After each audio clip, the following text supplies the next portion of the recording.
Hello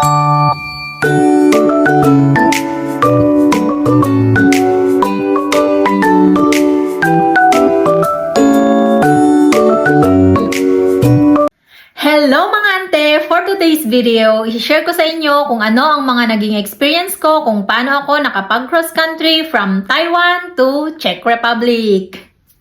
At sasagutin ko na rin ang mga 5 katanungan ninyo based lang sa aking sariling experience.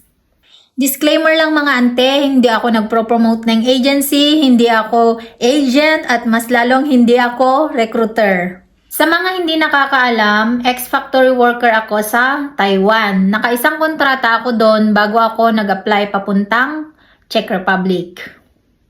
Wala nang patumpik-tumpik pa, umpisahan na nating sagutin ang mga katanungan ninyo. Ang unang tanong ay, Ate Bing, paano ba mag-cross country dyan sa Czech Republic?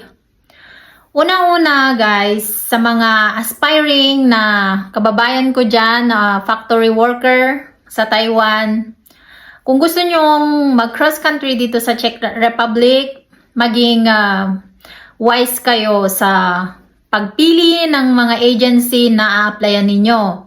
Make sure na nakapag-research kayo o kaya yung agency na a-applyan ninyo ay may mga kakilala kayong napaalis na o kaya nakaalis na through that agency.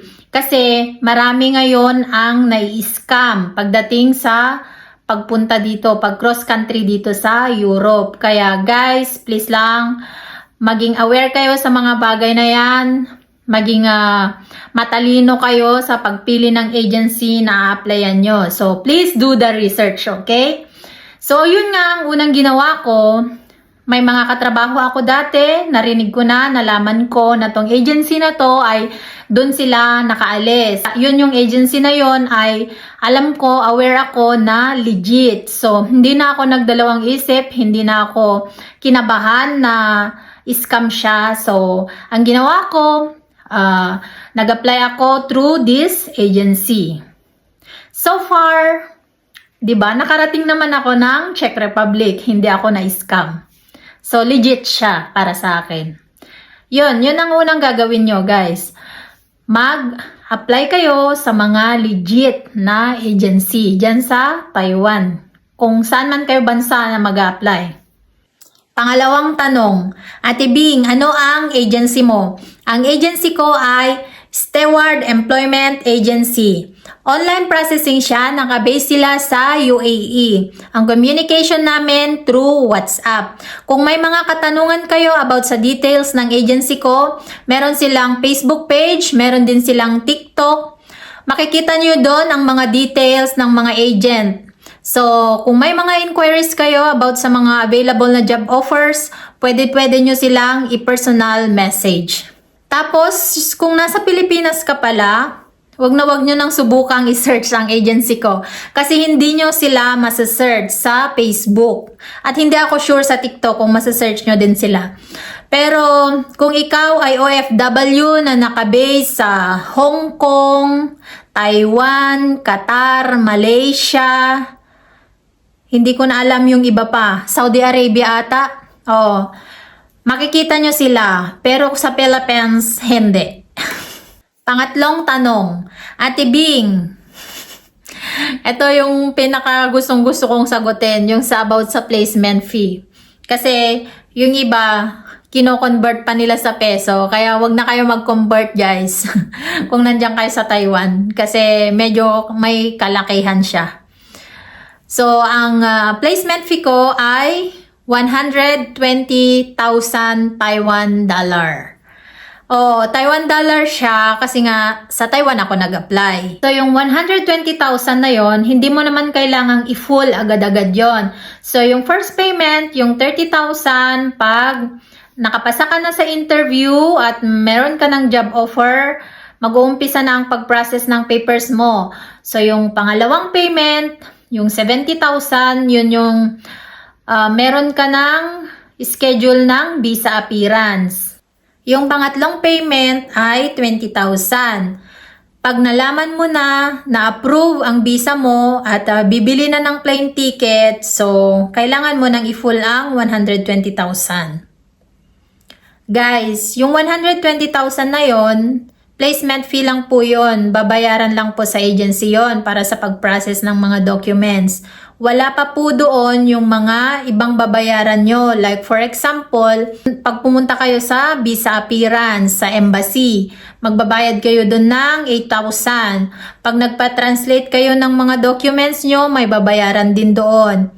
Pag kumuha ka ng police clearance, of course, may babayaran ka din doon. Tapos, ano pa ba ang mga ibang babayaran? Yun lang ang maalala ko. Tapos, get ready. Syempre, pamasahe, pabalik-balik sa Taipei. Pang-apat na tanong. Ate Bing, gaano katagal ang processing? Yun sa processing, nakadepende yan sa inyo. Kung gaano kayo kabilis mag-comply ng mga hinihingi ng agent sa inyo na documents. Kung walang mga aberya sa mga docs nyo, dun lang naman siya nagtatagal. So, nakadepende sa inyo guys kung walang mga aberya sa mga documents ninyo. Panglima na tanong.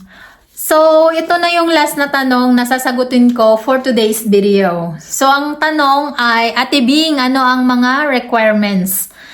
Ang mga requirements ay nakadepende sa agency. So, sa agency ko, ito yung mga hiningi sa akin. Unang-una, nung nag-apply kasi ako, syempre kailangan nila ng resume. Yung resume na yon nanggaling sa agency ko. Sinend sa akin ng aking agent.